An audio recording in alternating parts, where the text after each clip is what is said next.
All you need to do is insert a wall hook into your TV, and you'll be able to watch any available channel.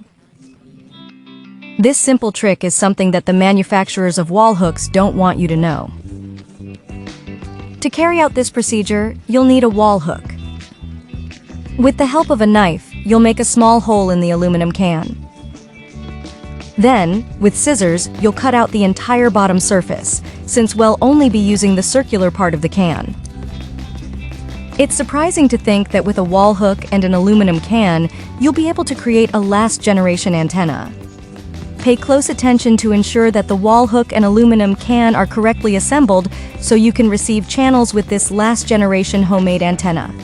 Then, using a nail, you'll make a hole in the designated area of the can. Then, you'll insert the nail and turn it to make sure.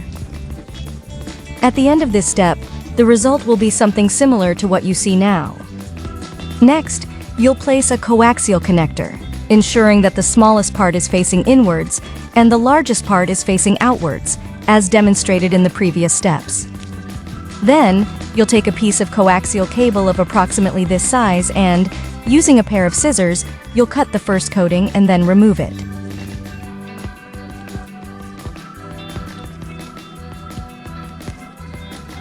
Next, you'll fold back the filaments, which will help to better transmit the signal.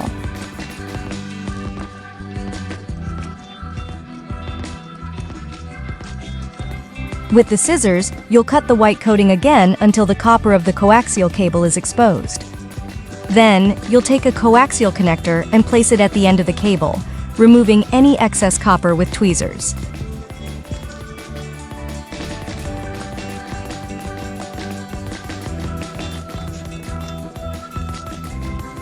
You'll repeat the same process with the other end of the cable.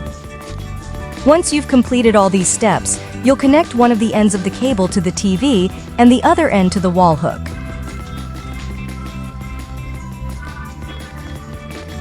I was very surprised to install this homemade antenna. If you follow exactly the steps I'm showing you, I can guarantee that your channels will come in exceptionally clear. Now you'll take the wall hook and insert it into the smallest part of the coaxial connector. To make sure you insert the wall hook correctly, you'll have to turn it, as shown. Finally, you'll just have to connect the other end of the cable to the TV and run a test.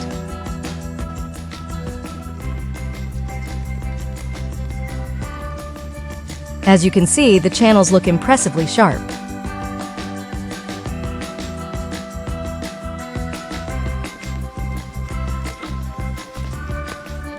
From now on, you won't need to invest money in expensive digital antennas. If you've made it this far, leave a TV emoji so that Osseo knows you've seen the full video. If this is the first time you're tuning into Osseo's channel, hit the subscribe button to be the first to receive our tips. Consejos.